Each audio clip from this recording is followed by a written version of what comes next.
Here we go. Beautiful.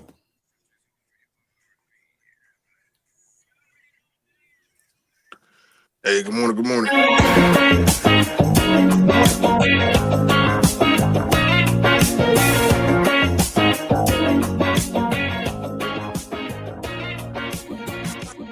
You already know, man. It's Deion Dawkins, and you listening to the Real Deal Sports Show on the Beat 105.5.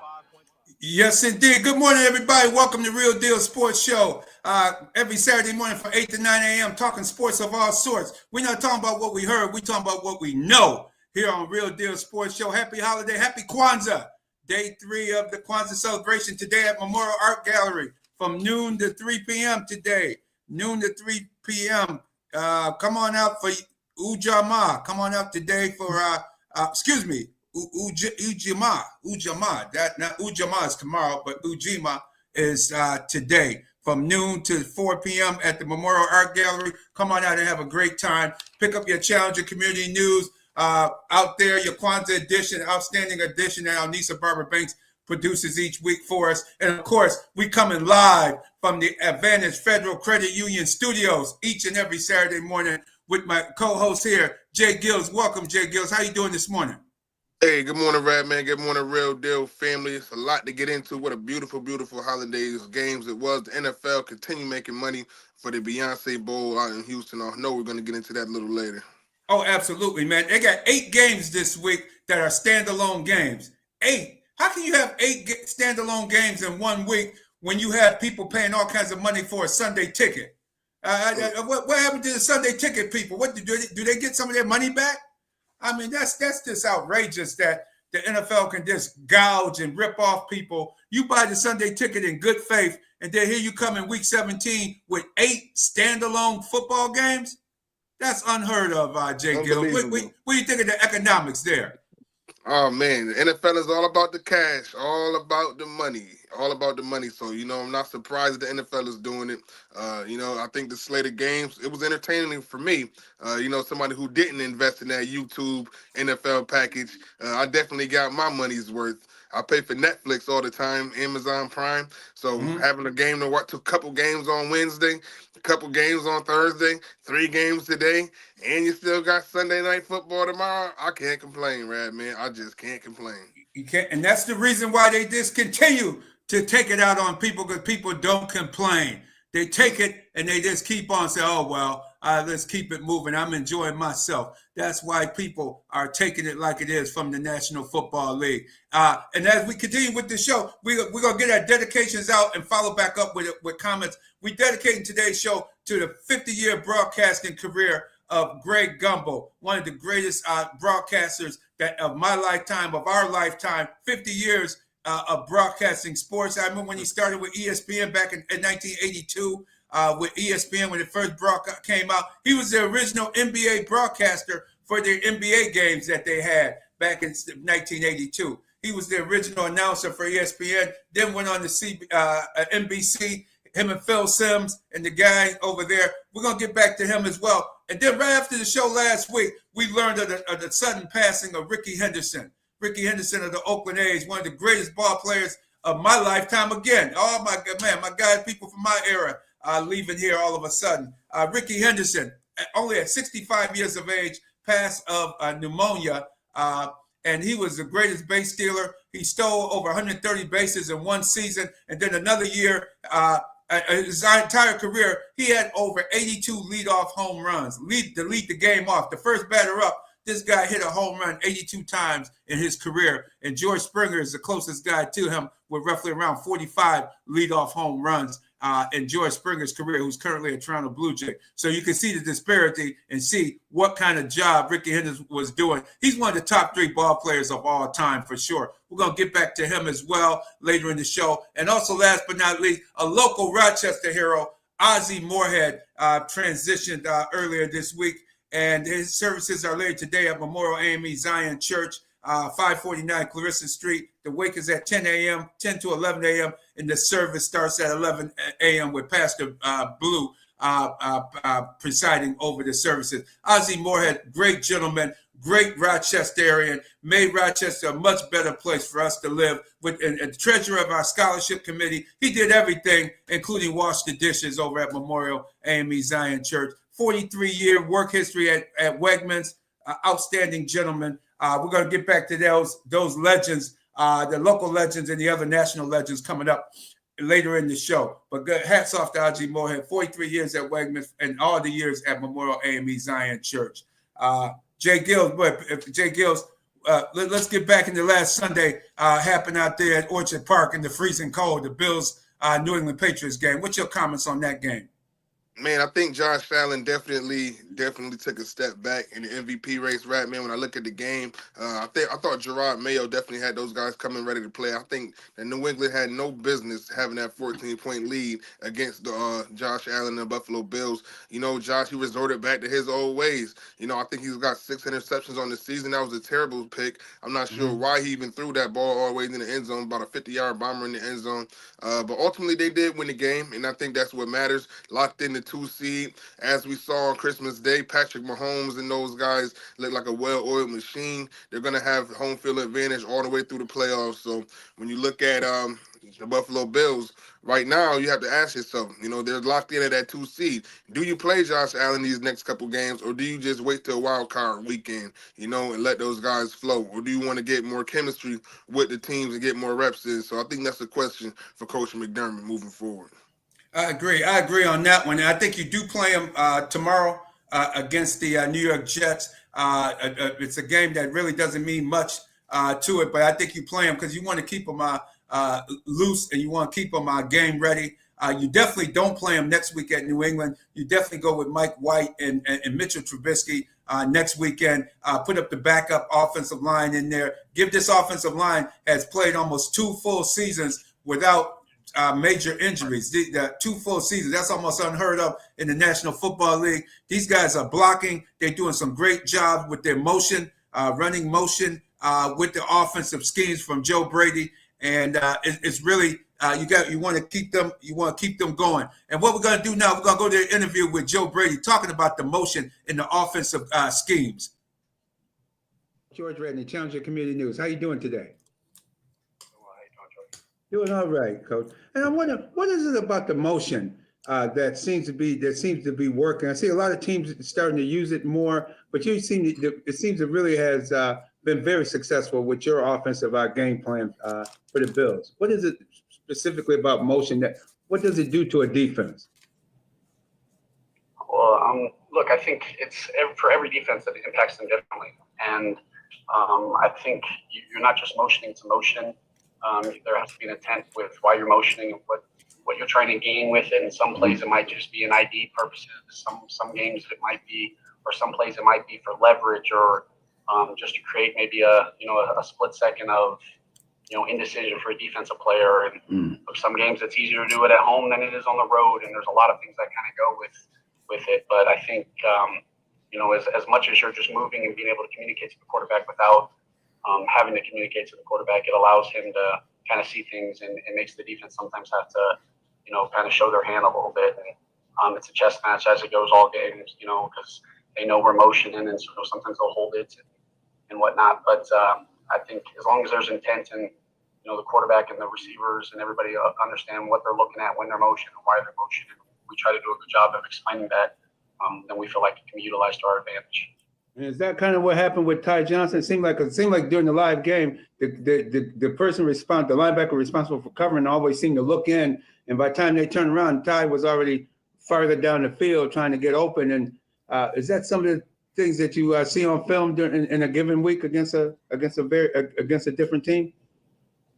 Yeah, I think any time that you can get whether it's a DB, a linebacker, or a corner to freeze their feet for an extra second, or have to get dirty eyes and see something that maybe they shouldn't have to see. And the game of football, that's you might be open, and you might be covered, in a second later. And so you got to take advantage of those things. And I can't say all those plays with Ty had anything to do with motion or not, but Ty just making a lot of plays, and Josh and Ty making plays. But we had some opportunities, that we can utilize where there was a shift of motion to our advantage, and the guys made the most of it.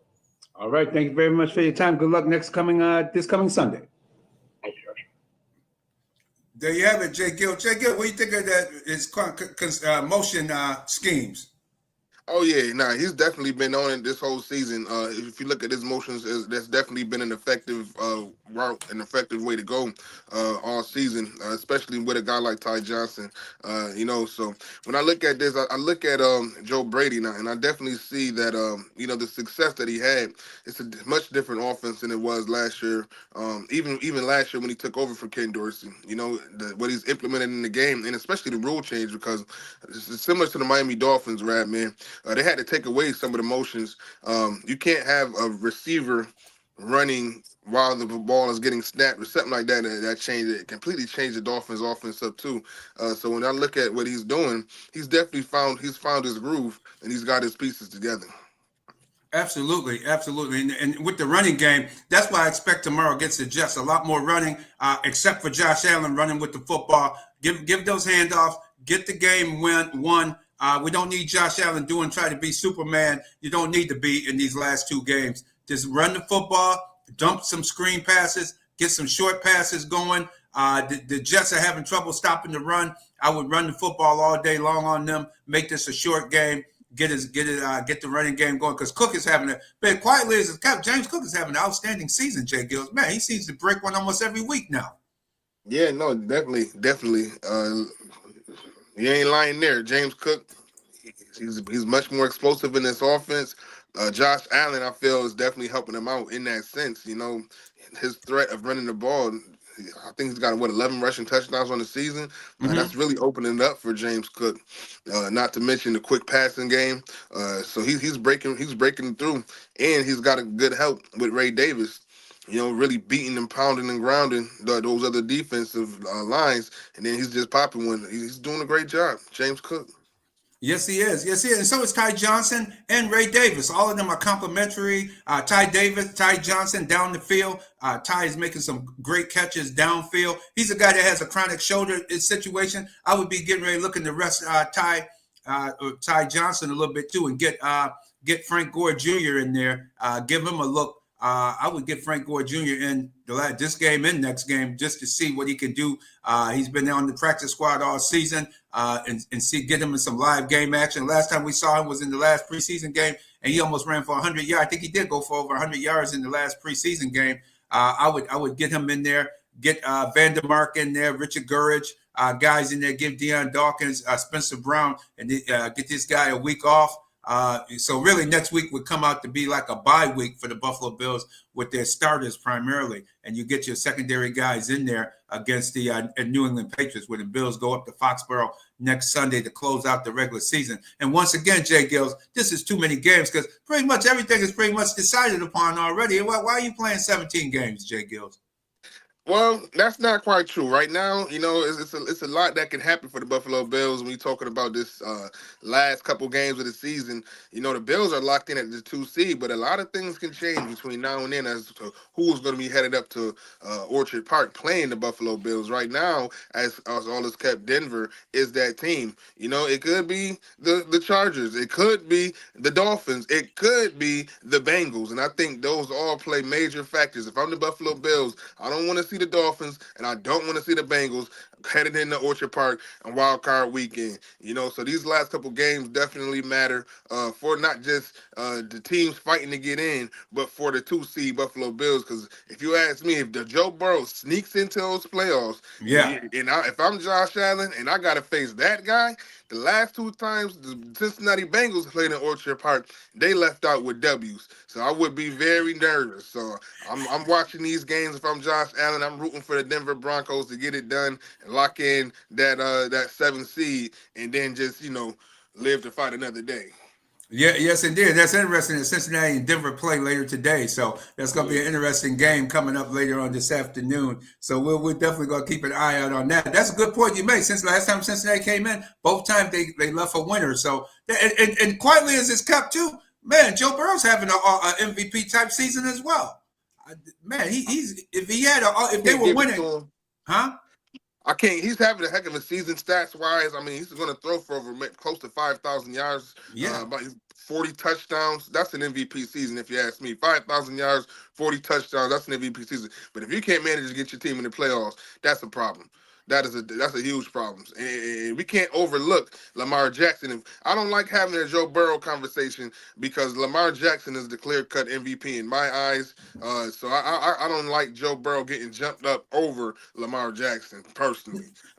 No, he would. No, my point was he's in consideration. He's not the winner. He would be in the top three.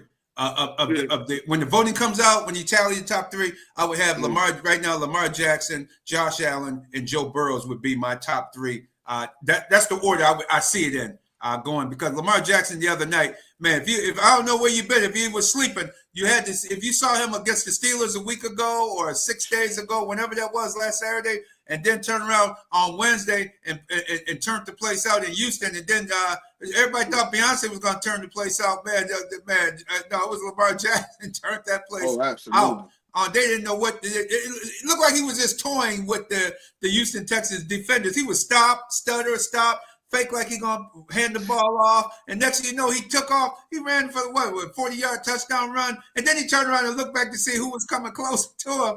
I mean, he just made it look so easy.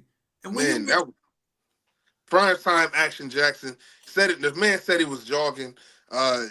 Just great work, like you said, on the road. You're going to Pittsburgh, and then in a short week on the road to Houston. In that atmosphere, man, that's just phenomenal work. It's just going to be tough not to give it to him after that performance. I understand what Bills fans are saying. I understand Bills fans want to see the Golden Boy get this, but it's just going to be tough. The man's got 40 touchdowns on the season, 40 passing touchdowns on the season. Going to throw for close to 5,000 yards, about 1,000 yards rushing as well. Mm-hmm. Man, that's remarkable. That's just remarkable. It is remarkable, and you look at you compare the stats. Because the numbers don't lie. You look at the numbers. He's far past Josh Allen in every single category, and even on the TDs, on the touchdown runs. What was mentioned the other day is a lot of Josh Allen touchdowns are on the tush push or pushing the tush push, my man, and all that at the goal line. He's not running 20, 40, 50 yards out, beating defenders down the field with grace and ease and scoring easy touchdowns and throwing touchdowns. Man, he's making it look easy. I think with Josh Allen's game, Josh Allen's having a great season. No doubt about it. To me, Josh Allen has arrived. He's not turned the ball over that much. But whenever he gets into a Belichick-type defense, no matter who, Gerard Mayo, Belichick, it looked like the same thing to me. It didn't look any different, did it, out there against the Patriots? It looked like he was confused. They baited him into throwing the deep ball, and all of a sudden the safety eased over there and made the interception in the end zone. They baited him into throws. He still gets baited in that can happen to any quarterback. But when you go against a Bill Belichick type defense, and then Gerard Mayo is carrying it on, he's probably doing a little some things a little differently, little intricacies that are a little different. But still, to me, it looked the same. Josh Allen was very confused. The only difference in that game was the Bills' offensive line. They blew them off the ball, and they were able to open up running lanes for James Cook, Ray Davis, and Ty Johnson, and they were able to get the running game going and score some points to get back in the game. And then the offense, Drake May started turning the ball over. That behind the line pass that he threw awkwardly was just ridiculous, man. And the guy, he has a ways to go. He has a long ways to go, Drake May. I don't see it right now, but you can see glimmers of him being a good starting NFL quarterback. So he'll come up. Remember to like, comment, and subscribe on YouTube. Our YouTube people, Ernesto Walker. Yes, having oatmeal this morning. Love my oatmeal. Got to have my oatmeal with some raisins and some walnuts and cashews. All that good stuff from my favorite people there at the public market, Florida Nut Shop. Always get those fresh nuts and whatever you got from the Florida Nut House. Go check them out. But please like, subscribe. Please share the stream. Family, share the stream of the show today. We appreciated you sharing the stream. And also, our website has been updated. Kimmy has been back on the scene again. RealDealSportsShow.com. Check out the website. a lot of all the interviews. If you missed my Challenger Community News interviews, every last one of them from this football season is up. We got the great photos. You go to the photo lab with our main man, Jerome Davis, who's covering the Boston Celtics last night. Great game at the Celtics. He's at the New England Patriot game today. The LA Chargers at New England Patriots. This man, our photo man, is on the road this weekend, and then he'll be back tomorrow in Orchard Park for the Bills and the Bills and the Jets game. So he's on a sports weekend with his kids up in Jerome Davis. Check the photos out. All of this is on RealDealSportsShow.com. RealDealSportsShow.com. Check it out. Check out all the people on that show that make this show happen. You see everybody on there, as well as you see the live from last year's Super Bowl. Speaking of Super Bowl, we've been invited back, J-GILLZ. We will be heading back to Super Bowl number 17 for the Radman. The Radman making his 17th Super Bowl appearance. Thank you, Lord. Thank you, God, for blessing me to be around this long and be able to make these Super Bowls. But it's official. The Radman will be there. We'll be on Radio Row as well. Check out all of our guests that we're going to be having on starting the Monday, February 3rd through Friday, February 7th, live from the Convention Center right in the heart on Canal Street in downtown New Orleans, Louisiana. We'll be at the Convention Center coming to you live each and every day, along with On Stage Plus production company, the TV company that partners with us each year and puts us on TV down there. And we're on TV on the West Coast and all overseas and so forth. He's almost like Netflix. David think he's Netflix, man, with the press release he sent out. We're going to be overseas and everything. I was like, man, we're going to be on all these networks and platforms. J-GILLZ, you got to get ready. Shout out to OnStage Plus. OnStage Plus, they do what they had to do. You can download the app on Roku. Just phenomenal people. David and Bernadette Watts they do great work. Excellent work. And definitely check out the RealDealSportsShow.com. Those are some riveting articles and great interviews right there on the website. Absolutely.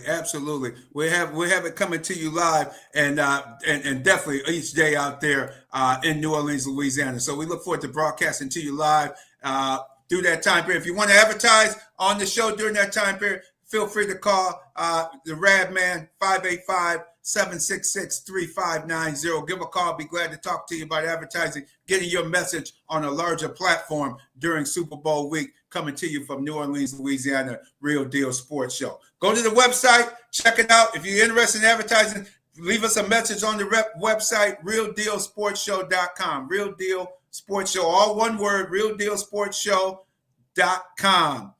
Put it on there. We'll get it for you and make it happen. And remember, we're members of the Rochester Association of Black Journalists and also the Pro Football Writers Association as well. We're members of the Pro Football Writers Association and the Rochester Association of Black Journalists. And we just want to say a word to one of our legends that we were talking about, Greg Gumbel. Let's hit with Greg Gumbel, CBS broadcaster broadcaster in sports for over 50 years. Whenever the Bills came to town, and the Bills had a big game back in the 90s, when I was covering the Bills back in 95 and on, the press box was at the 50-yard line, and the Challenger newspaper seat was roughly around the 45-yard line going toward the closed end of the stadium. And to the left of me would always be whoever the national broadcasters would be. And whenever it would be Greg Gumbel, he always had that long 3/4 length cashmere coat on, the gloves, the serious suit. I mean, he was GQ before GQ, man. The dude was clean, man. He always come up, and I would always talk to him and say, hey, is this how professional announcers dress? He said, oh, I would hope so. He said, I don't know, but this is how I dress. I said, this is how you dress, Greg? He said, yeah. And I told him, I said, you're one of my favorite announcers. I really enjoy how you broadcast the game. And back then, it was him and Phil Simms, or it was him and Dan Deerdorf. And one time I was asking him and Dan Deerdorf at the golf cart, because they would pick them up after the game and take them back to the tunnel area to where the CBS where the production crew would be down that way, and we would come out the press box together talking. And I asked him, I said, how'd you get started? You were just such a smooth, And he just said, sir, he said, thank you so much for the comment. He said, I really appreciate your comments. And each year I would say, hey, you still my number one guy, man, in the broadcast booth. And one time Dan Deerdorf was getting in the golf cart, and I said, Greg, what is that sound, man? I don't think you guys should be in this golf cart, man. You hear all that sound? He said, "Oh man, don't." He said, "Sir, don't be alarmed. That's his Dan Deerdorf knees, man. That's just his knees, man. He from playing all those years of football, man. It was snap, crackle, and pop, man. Man." I said, "That's your knees, Dan?" He said, "Yeah, man. I gotta get something done." But that was before the knee replacements, I guess, was getting going. This was the mid '90s. With 95, 97, somewhere in there, talking with those guys. I mean, you don't realize how these old football guys' knees are just shot, man. One of his fingers was pointed the wrong direction and everything, man. Dan Deerdorf was something else, man. He was a lineman with offensive lineman with the St. Louis Cardinals back in the day. But it was always a treat with Greg Gumbel. First black man I didn't realize he's the first black man to cover a major event. And boy, it's a lot of history. Young people out there, for your Black History Month assignment, or just anytime you got an assignment that you got to do something, look at Google Wikipedia on Greg Gumbel. This man is a history, led a historic life. He also covered many Super Bowls with him and Phil Simms announcing the game. Him and Phil Simms were the major announcers. Phil Simms, former New York Giants quarterback. The guy was a legendary announcer, broadcaster. A lot of you young people may know him from the CBS during the March Madness with Clark Kellogg. He was the studio host for many years. Up and through last season, he was the in-studio host for the CBS broadcast of March Madness. So our thoughts and prayers go out to the entire family of Greg Gumbel. You were a legendary announcer. I really enjoyed you. I'm going to miss your broadcast and miss you coming on with the NCAA Final Four broadcast and pregame show throughout this upcoming March Madness, because you will be missed, greatly missed. At the age of 78, passed away a day or so ago, Greg Gumbel. And his brother also was an outstanding announcer. A lot of people know Brian Gumbel from the Today Show. He also started out with sports announcing and then went over to the Today Show. And now he has that longtime series on HBO. That's his brother, Brian Gumbel. Great family, excellent announcers. But Greg Gumbel, rest in power. Right, J-GILLZ? Oh man, absolutely not. It's one of the guys who you look up to and say, man, that's the reason why we do it. He's one of the reasons why we're able to do what we do. So, we got to definitely pay our respects and dues to Greg Gumbel. Exactly, and he's a person that when I did whenever I used to do the high school sports games play-by-play, and I did the HBCU football game back in September of this year, I wore a suit. I wore a suit because of Greg Gumbel. I said, you got to look professional, look the part, go in that broadcast booth, do your homework, study, and be ready to do the play-by-play of the game. And hey, I wore the suit because of watching Greg Gumbel do his thing for so many years. It's just a pleasure that I thought back in my mind. I said, man, I'll go back to the 90s talking with Greg Gumbel at the Bill Stadium there when the press boxes were back at the 50-yard line. J-GILLZ, you would love the press box back when it's at the 50-yard line. Could see everything from the 50-yard line. But now they give those to passionate fans who pay the high prices for that suite nowadays. So we've been moved to the M&T Bank thing in the end zone now is our new home in the old stadium. Hopefully, they say the new stadium will be back up around the 50-yard line once again. So we'll see as time goes on. But Greg Gumbel, shout out to you and much more obliged. Also, the hirings, HBCU hirings, J-GILLZ. What's going on with these hirings? Man, it's honestly, it's great to see. Man, it's a lot of these HBCUs, a lot of these colleges, they're hiring former athletes to be their head coaches. The latest was Deshaun Jackson being the head coach of Delaware State. Just great work. Obviously, Michael Vick being hired as well. We're seeing a lot, and I still hear rumblings of Ray Lewis, still getting interviews. I'm not sure if he's going to take a job or if he was offered a job yet, but it's good to see. And Dion, man, he set the foundation. He planted that seed, and now obviously it's manifesting into something great. And we're seeing a lot of these former athletes getting hired, going back to these HBCUs, building up their brands, especially in the case of Michael Vick. You know what I mean? Yeah. Being from Atlanta, Virginia, excuse Virginia. me, building up that, that's where he's from. That's where he grew up. So those tickets are going to be through the roof. I can imagine how the homecoming is going to be. Just great times. He's bringing this economic value. It's just culture value, and it's just bringing value. So looking at these players doing this, it's a great look for HBCUs. It is an outstanding look for HBCUs to see people. And let's look at the 2025 HBCU coaches with pro playing experience. These are the coaches that have pro playing experience. Alabama State, Eddie Robinson Jr., BCU, Raymond Woody Jr., Delaware State, Deshaun Jackson, who will be named early January as the new head coach there at Delaware State. FAMU, James Colsey III, Jackson State, T.C. Taylor, Norfolk State University, Michael Vick, Tennessee State, Eddie George, Texas Southern, Chris Dishman, and UAPB, Alonzo Hamilton. So you see it. That's a plethora of ex NFL or pro players coming to the HBCUs to help build those schools up. And now with NIL and with what's going on with the TV and cable and being able to see games on all these different platforms now, these kids are being seen, and you know they're going to get an opportunity. The ones that may want to continue on and think about being a pro player, they're going to get that exposure now, J-GILLZ. What do you think, J-GILLZ? Oh yeah, definitely. It's good for the development, and I'll touch on the school. Being good for the school, but for the players, this is even more impactful. You're getting full-on experience, not just from guys who've been in the league. The league's not for long, but guys who've had success in the league, guys who've been in the league, had major success. You can get financial management. You can get, the day in the life of what it takes to be in the NFL. It's just an all around great things. Not to mention, when we look at these are the head coaches, but a lot of these head coaches are also inviting more staff. We look at Deion's staff, it's filled with former players, Hall of Famers. So we talk about the staffs of these players right now going to these HBCUs. These student athletes are not just getting these coaches, but they're on these coaching staffs, man. They're getting a lot of NFL experience. So it's great to see overall.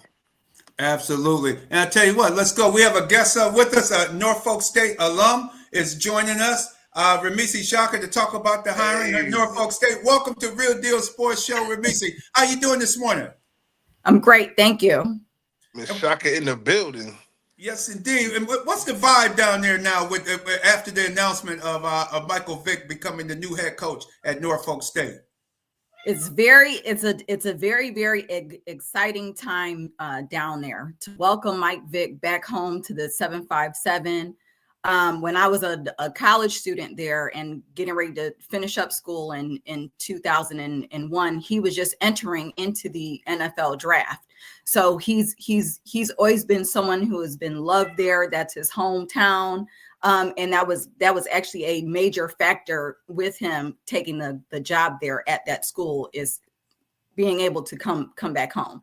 So his press conference was filled with a lot of local well-known people like Allen Iverson and Bruce Smith were there at his press conference. So all local 757 hometown heroes. So it's great what the newest president of the school, Dr. J, is doing. She also has her first female athletic director there, Melody Webb, and they have done a great job there trying to restructure the whole athletic department and bringing in coaches that will move the university forward. Absolutely, gonna move it so they looking to be progressive. And so it sounds like they're making the right moves there. And I understand their construction is going on there with new buildings and things there on campus as well.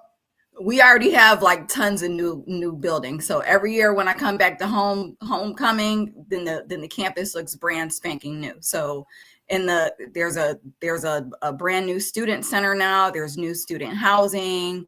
There's a lot of new state-of-the-art facilities there. So actually Norfolk State is the largest HBCU in the state of Virginia right now.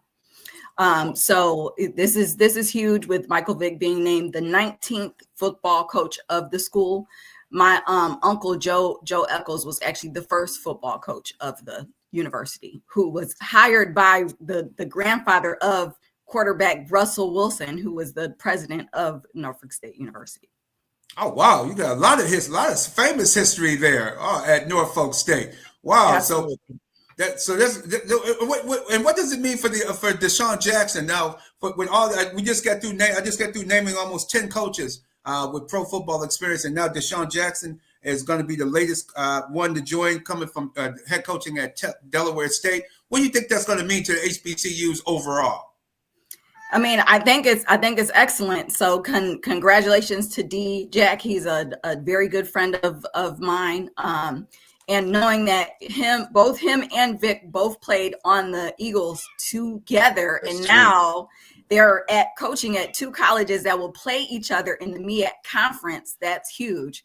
So looking forward to the Norfolk State versus Delaware State game this year. I think that will be major. That will be just major. I mean, and it's glad to see these guys come on back home, to HBCUs and to give back. So there's a lot of talk about these guys. Oh yeah, they don't have any coaching background. Well, we are giving them the opportunities there to grow. So people didn't question Deion Sanders when Deion Sanders went to Jackson State University, and now he's taking things over at Colorado. So, I mean, what can you say? We've got 2 guys that were leaders in the NFL for several years, and I expect none of the less of them to lead at both of these historically Black colleges and to do excellent things. Oh yeah, J-GILLZ. Man, well, Ramisi, you breaking it down right now with the college, but I gotta ask you about the pros. You DMV, queen of the DMV. We done talked about Virginia. I gotta take it to Maryland, Baltimore to be specific. What's your thoughts on Lamar Jackson this season? I know you're very close with the Baltimore Ravens. What's your thoughts on his chase for his 3rd MVP? Do you feel that he's the MVP this year, or what's your thoughts on this season thus far for Action Jackson?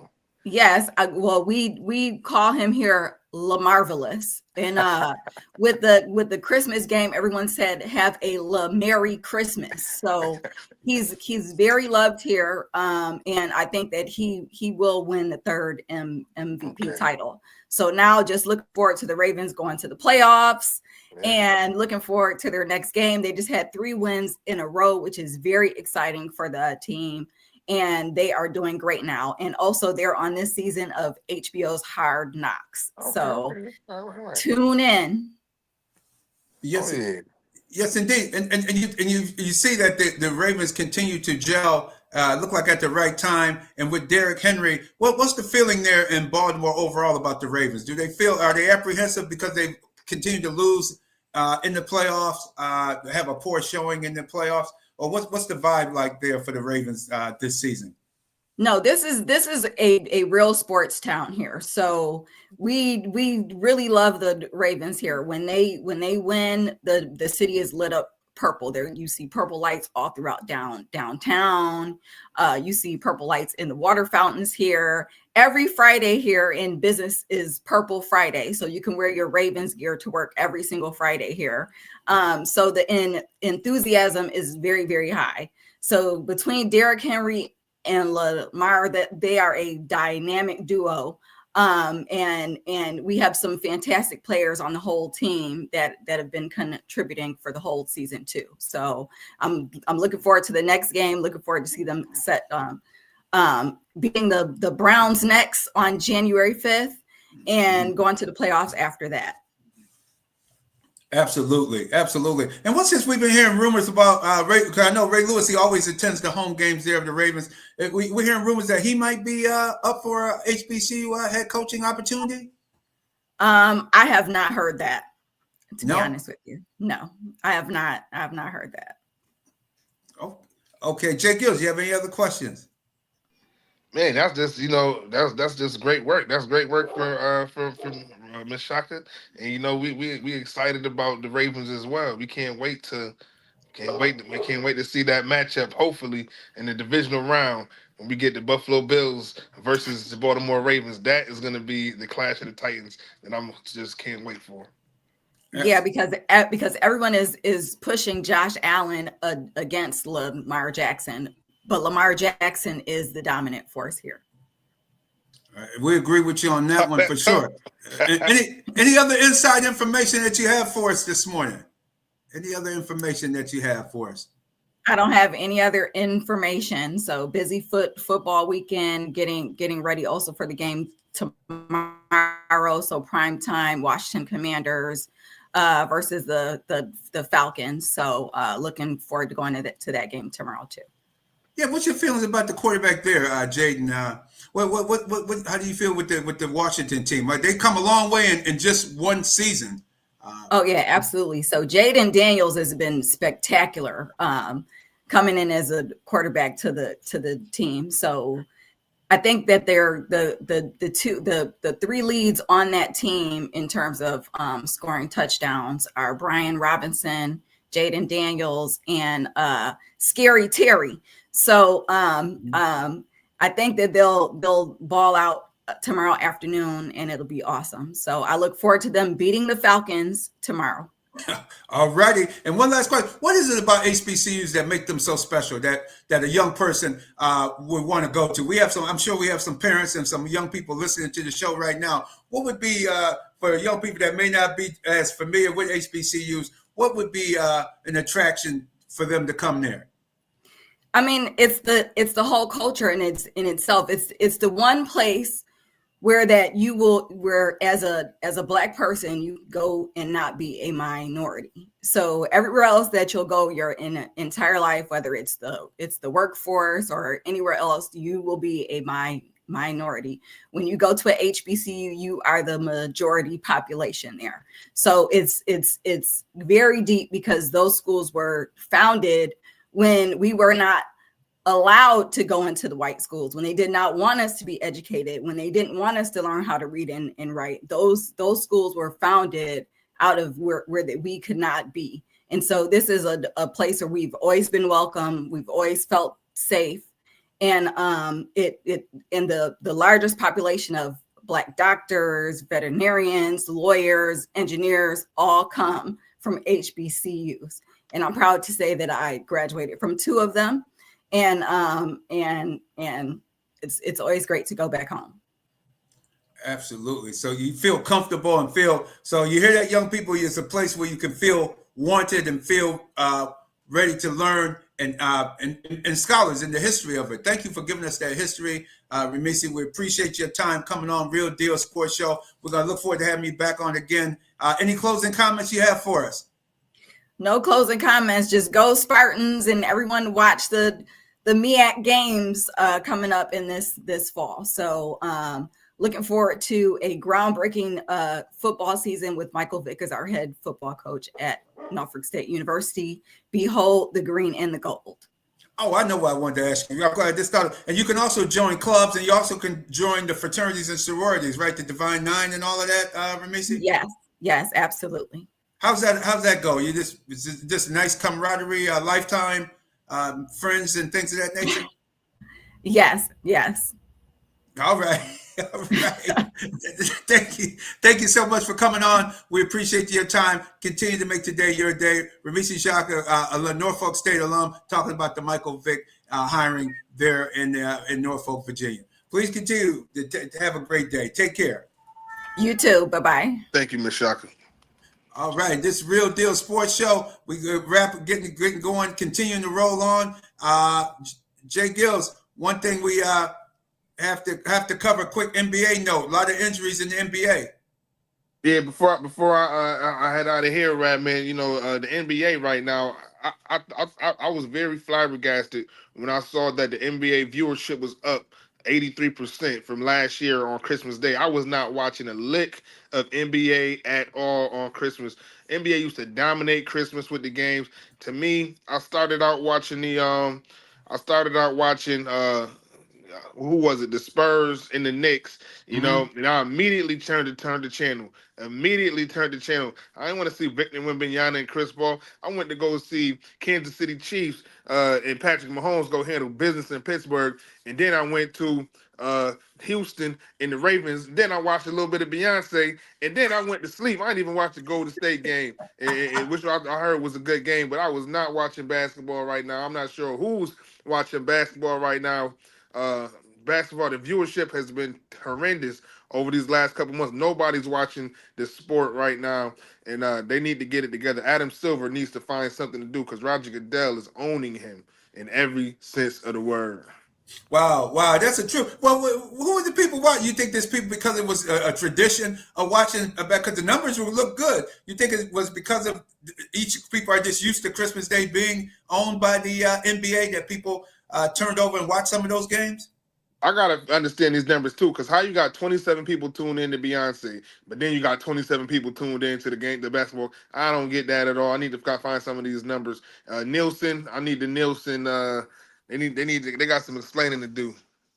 Yeah, exactly. 27 million you're talking about. 27 million, right? Yeah, 27 million. Yeah. Yeah, because Beyonce only deals in millions, man. The people that's man, a hell of a halftime show, and yeah, that did something to pull up Netflix and to garner that type of showing because she's gonna draw a major crowd for sure, J-GILLZ. But yeah, we definitely get back to the NBA. A lot of injuries. They got to do something to jazz that game up to make it a little bit more appealing because it's right now. You're right. Overall, day in and day out, it's almost like a boring script that you have going there with the NBA. It's almost like more people now liking the WNBA. It's going to be interesting next season to see when you see more stars because the women's basketball, college basketball is starting to heat up. Juju Watkins put it on UConn earlier in the week. They went all the way they traveled from California all the way to snowy, cold Bristol, Connecticut, up there to Hartford, Connecticut to take on the UConn, the Connecticut Huskies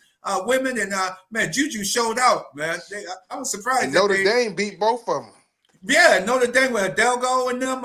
Hidalgo, that point guard, I saw her play up at the Dome against the Olivia Miles. Yeah, got a good squad. But Radman, I think it's about that time. It's about that time for these folks to win some money. Only got a couple minutes left. That's right. And Andre Fournette, hey, how about your Syracuse? They didn't cover the 17 points, man. They should have covered the 17 points, Andre. But congratulations to SU. It's more than gambling. Syracuse defeated Washington State 52-35. It looks scary there for a minute because they spotted Washington State, I think 10 to 14 points early on in that game. But Andre, congratulations. That's right. Yes, it should have been a blowout. You're absolutely right. It should have been a blowout. And I'm so happy I didn't bet the 17-point spread there. They came away with the win. Congratulations on Syracuse for having a good season. The new coaching staff, the quarterback is doing great. Next season, I'm sure we're going to have you back on real soon, Andre, to talk about next season, how they're going to improve and get going for the upcoming season. But very, very good. Congratulations to SU. Now they got to get their basketball team in order, but football seems to be well on their way to coming back to being an important factor in the sports world, in the college sports world here. Now we're going right into our picks, our pick 'em this week. We get right into today's game. Cincinnati, the Chargers, New England getting 4. I'm not touching that one there. Cincinnati at home to Denver. Denver getting 3 points. Denver's defense is a good defensive unit. They're going to put some good challenges on the Cincinnati, but I see the Bengals covering the 3 points. I think it'll either be 3 or more. I think the Cincinnati Bengals will win by a touchdown today. My money's with the Bengals today in that game. The night game, the Rams at Arizona, or the Rams at home against the Arizona Cardinals. Arizona was eliminated. Did you see our buddy, how he acted after the game? Kyler Murray pouting and throwing his helmet and just sitting on the bench. Man, it's something up with that guy. It's something up with Kyler Murray, man. He seems that when they lose, he gets detached. He doesn't seem to be that team player that you're really looking for in your quarterback to save the day and come up with a big win. They were eliminated in Carolina in an upset, which I did take Carolina into 7 points last week. They covered the 7. Carolina won the game outright, didn't even need the 7 points, defeated the Arizona Cardinals, eliminated them from a playoff contention. I have a feeling Kyler Murray may not even show up tonight to SoFi Stadium. I like the Rams covering that game this week, later on tonight. I'll see them. LA take the Rams, take the Bengals in tonight's in 2 of the 3 games that's going on later this afternoon and this evening.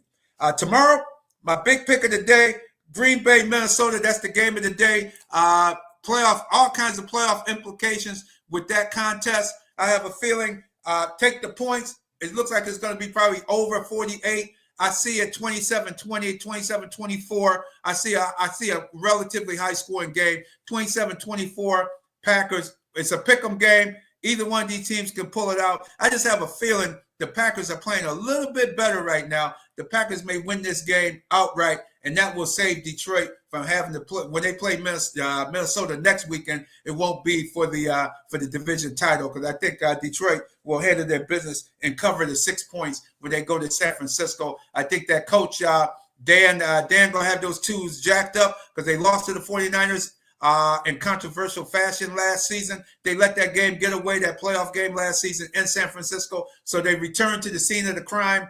I see Detroit covering the spread against the San Francisco 49ers on Monday Night Football. Jets getting 11 points against the Bills. Man, I don't know. I don't think the Jets have packed it in, and they're going to come out, and I think the Jets are going to look to play some good football. I think they're going to come to play some really good football. The Jets, take the Jets and the points. The Bills will win the game, but I think it'd be similar to last week against the New England Patriots.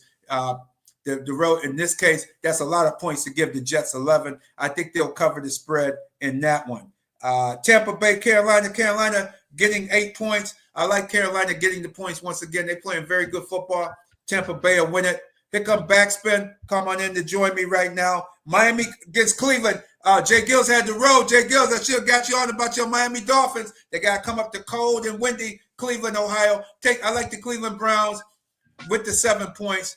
Take Cleveland at home against the Miami Dolphins. That should be another good one as well, Sunday afternoon.